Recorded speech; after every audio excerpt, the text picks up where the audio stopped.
There's only 1.5 months until Ratchet & Clank Rift Apart releases on PlayStation 5, and I think it's fair to say that this is the most exciting entry into the series since A Crack in Time.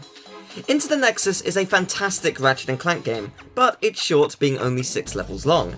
Ratchet & Clank on PS4 is a good game, but as a remake of the original, it loses a lot of what made the original great, as it was making a game around a film instead of a film around a game. As a result, some of my favourite levels were removed, and the soundtrack is... there? The original game had incredibly catchy and or epic themes for each world. In the remake, I can't remember how any of the music goes. It's not bad, but it's not the same since Michael Bross took over. So why am I excited for Rift Apart? Well, let's talk about the music first. Michael Bross will not be returning to compose the soundtrack. In fact, we don't know who is. But this is exciting.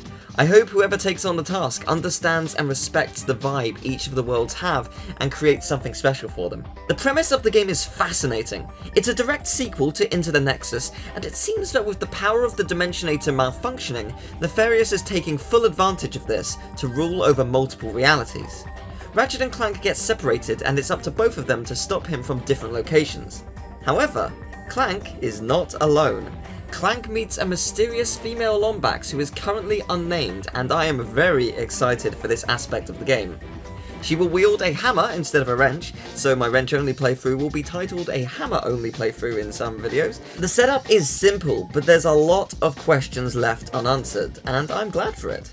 One of those questions is the size of the game. We don't know how big the game is, but Insomniac have said it will feature both old and new levels. Here's a list of the levels we've seen so far. Megalopolis is the city we've seen for the majority of the gameplay, not to be confused with Megapolis from Going Commando. Planet Sargasso from Tools of Destruction is where the trailer opens, before moving into Torren 4 from A Crack in Time.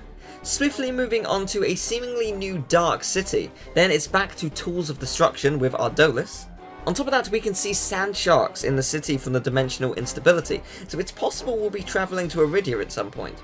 The majority of these locations are just teaser previews, we don't get to see much of them, but since there are crates, it's likely we will travel there throughout the game.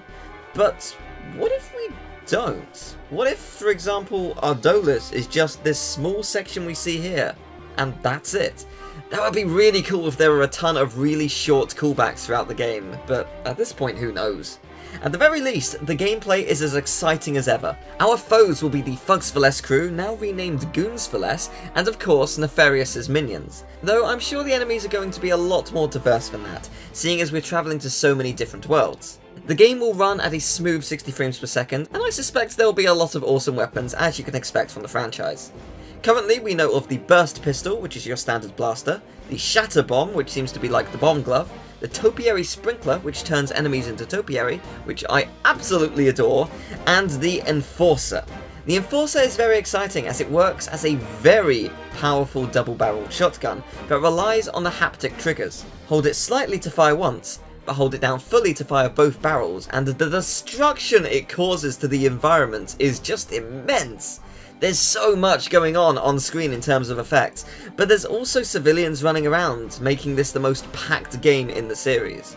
On top of that, we know that the Carbonox armor from Going Commando will be unlockable, as will the Pixelizer from Ratchet & Clank on PS4. So it seems like we've got a good selection of weapons so far. We only know of 5, but that's pretty cool that they're 5 absolutely brilliant ones. Oh, and the Rift Tether gadget is so cool! There is so much potential in the gadgets this time around. I will leave you with the final reason I'm excited. They've not shown us much at all. This is the same as Miles Morales. They had the opening trailer, then they had a little bit of gameplay later on, and then that's it. We know what Ratchet & Clank is. That is what sells the game, and I kinda hope they don't show us much more beyond what they have.